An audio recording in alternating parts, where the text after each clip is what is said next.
ज्ञान की कुछ पंक्तियां लेके आई हूँ जो मनुष्य के लिए जानना जरूरी है। ठीक है, गीता के दूसरे अध्याय में श्री कृष्ण भगवान कह रहे हैं कि यदि तू यह समझता है कि देहों के साथ हम सबके आत्मा भी मर जाएंगे, यदि मनुष्य समझता है कि जो हमारा शरीर है वो अगर मर गया तो हमारी आत्मा भी मर जाएगी, तो यह सत्य नहीं है, क्योंकि किसी समय भी मैं नहीं था। श्री कृष्ण भगवान कहते हैं किसी समय भी मैं नहीं था, तू नहीं था, ये सामने खड़े सब ही राजे नहीं थे। यह सत्य नहीं है, यह सत्य नहीं है। और यह भी सत्य नहीं है कि इस जन्म के पश्चात भी हम सब नहीं होंगे। हम सब इसी जन्म से पहले भी थे और मरण के पश्चात भी बने रहेंगे।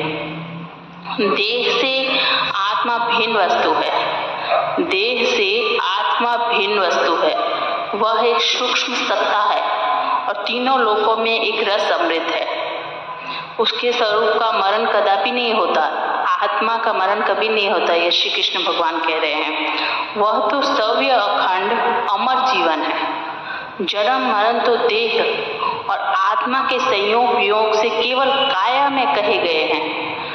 ठीक है, जैसे इस देह में देहधारियों की बाल्यावस्था, जब मनुष्य जन्म लेता है तो उसका जन्म, उसकी बाल्यावस्था, यौवन और बुढ़ापा, ये तीन अवस्थाएं होती हैं। ठीक है, इसी प्रकार दूसरी देह की प्राप्ति भी एक अवस्था है। बाल्य अवस्था, यौवन और बुढ़ापे के आने जाने की भांति दूसरी देह में जाना भी एक अवस्था मात्र है। उसको आत्मा का मिट जाना नहीं माना जा सकता। उस परिवर्तन में बुद्धिमान मोह में, अज्ञान में नहीं उलझता। उस परिवर्तन में बुद्धिमान मोह में, अज्ञान में नहीं उलझता। अज्ञान क्या है वो तो आप लोगों को पता ही होगा कि हमें ऐसा कोई कार्य नहीं करना चाहिए जो हमारी खुद की आत्मा हमें ग्लानि अनुभव कराए, वो हमारी आत्मा धिक्कारे, वैसा काम नहीं करना चाहिए। ठीक है, एक ही देह पर जब बाल्यकाल के पश्चात यौवन आता है तब अवस्था बदल जाती है। जब हम छोटे होते तो अलग शक्ल और बॉडी होती है, और जब हम जैसे जवानी में आ जाते हैं या यौवन अवस्था में आ जाते हैं तो हमारी बॉडी और शक्ल भी चेंज हो जाती है।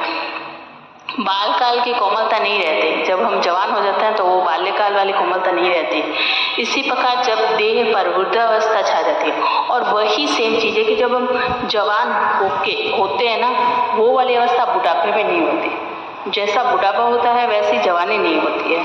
ठीक है, परंतु अवस्थाओं का साक्षी जानने वाला एक ही बना रहता है, वह नहीं बदलता। परंतु हमारी जो स्मृति है, हमारी जो आत्मा है, उस आत्मा को पता है कि हम बाल्यावस्था में कैसे थे और हम जवानी में कैसे हैं, कैसी अवस्था है हमारी, और अब बुढ़ापे में कैसी अवस्था है।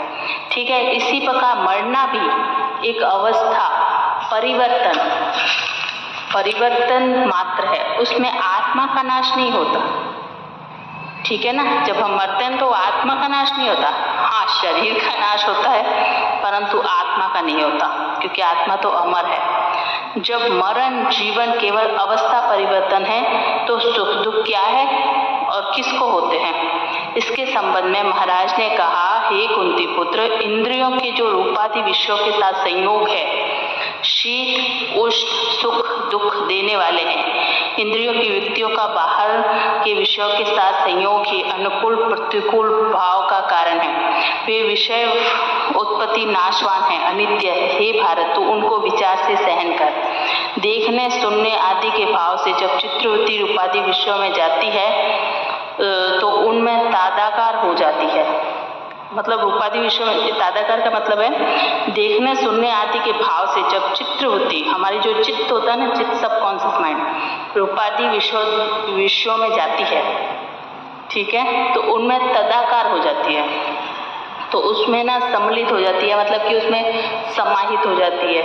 तदाकार का मीनिंग ये है, उनमें अनुकूल प्रतिकूल की कल्पना कर लेती है। जब अनुकूल से राग और प्रतिकूल से द्वेष होने लगता है, इसी से सर्व सुख दुख की उत्पत्ति होती है। विषयों में चित्रवृत्तियाँ ठीक उसी प्रकार विषयाकार बन जाती है जैसे जल क्यारी अथवा सांचे के आकार के अनुसार अपना आकार बना लेता है। ठीक दोस्तों, जय श्री कृष्णा।